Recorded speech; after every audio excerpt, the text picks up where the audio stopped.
একাধারে সমাজ ব্যবস্থা মুক্তির দিশা, সমাজ ও সংস্কৃতি নিয়ে চিন্তাশীল, সচেতন, প্রজ্ঞাবান এক বুদ্ধিজীবী হলেন আবুল ফজল। তিনি ছিলেন একজন শিক্ষাবিদ, প্রাবন্ধিক ও কথাসাহিত্যিক। তার জন্ম 1903 সালের 1 জুলাই চট্টগ্রামের সাতকানিয়া উপজেলার কেউচিয়া গ্রামে। পিতা ফজলুর রহমান। তার বাবা ছিলেন চট্টগ্রাম জুমা জামে মসজিদের ইমাম। মা গুলশান আরা। চট্টগ্রামে সরকারি মাদ্রাসায় প্রাথমিক পাশের পরে ঢাকা ইসলামিয়া ইন্টারমিডিয়েট কলেজে ভর্তি হন। 1928 সালে ঢাকা বিশ্ববিদ্যালয় থেকে বিএ পাশ করেন। 1940 সালে কলকাতা বিশ্ববিদ্যালয় থেকে বাংলা ভাষা ও সাহিত্যে এমএ ডিগ্রি লাভ করেন। ছাত্র জীবনেই যুক্ত হন বুদ্ধির মুক্তি আন্দোলনে।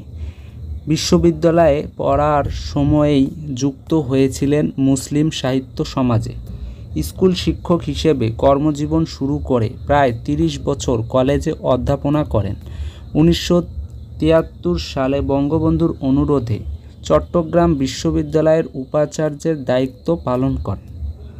এছাড়াও তিনি রাষ্ট্রপতির উপদেষ্টার দায়িত্ব পালন করেন।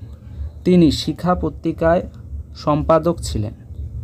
তার উল্লেখযোগ্য উপন্যাস চৌচির, রাঙা প্রভাত, গল্পগ্রন্থ মাটির পৃথিবী, মৃতের আত্মহত্যা, প্রবন্ধ, সাহিত্য সংস্কৃতি সাধনা, সাহিত্য সংস্কৃতি ও জীবন, সমাজ সাহিত্য ও রাষ্ট্র, মানবতন্ত্র, 21 মানে মাথা নত না করা, দিনলিপি, রেখাচিত্র, দুর্দিনের দিনলিপি।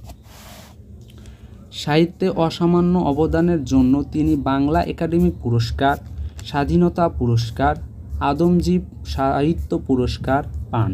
এছাড়াও প্রেসিডেন্ট প্রাইড অফ পারফরম্যান্স সাহিত্য পুরস্কার, নাসিরুদ্দিন স্বর্ণপদক, মুক্তধারা সাহিত্য পুরস্কার, আব্দুল হাই সাহিত্য পদক, রাষ্ট্রীয় সাহিত্য পুরস্কার এবং সমকাল পুরস্কার লাভ করেন।